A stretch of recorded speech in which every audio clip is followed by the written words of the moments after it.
कायमस्वरूपी ट्रॉफी आणि फिरती ट्रॉफी आहे आणि ती जात आहे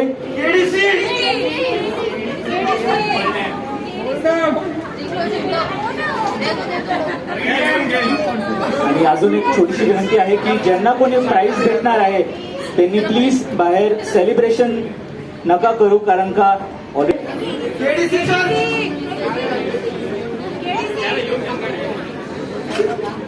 वृद्धा देशपांडे मेमोरियल चर्च एक दिवसीय आध्यात्मिक शिबिर 2025 समूह गीत स्पर्धा पहिलं बक्षीस जात आहे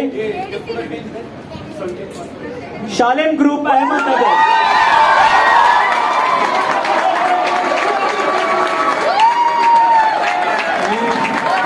वर्षाराणी भंडारी यांनाही विनंती करतो की त्यांनी स्टेजवर यावे। जे रोख रक्कम आहे 31,000 रुपये।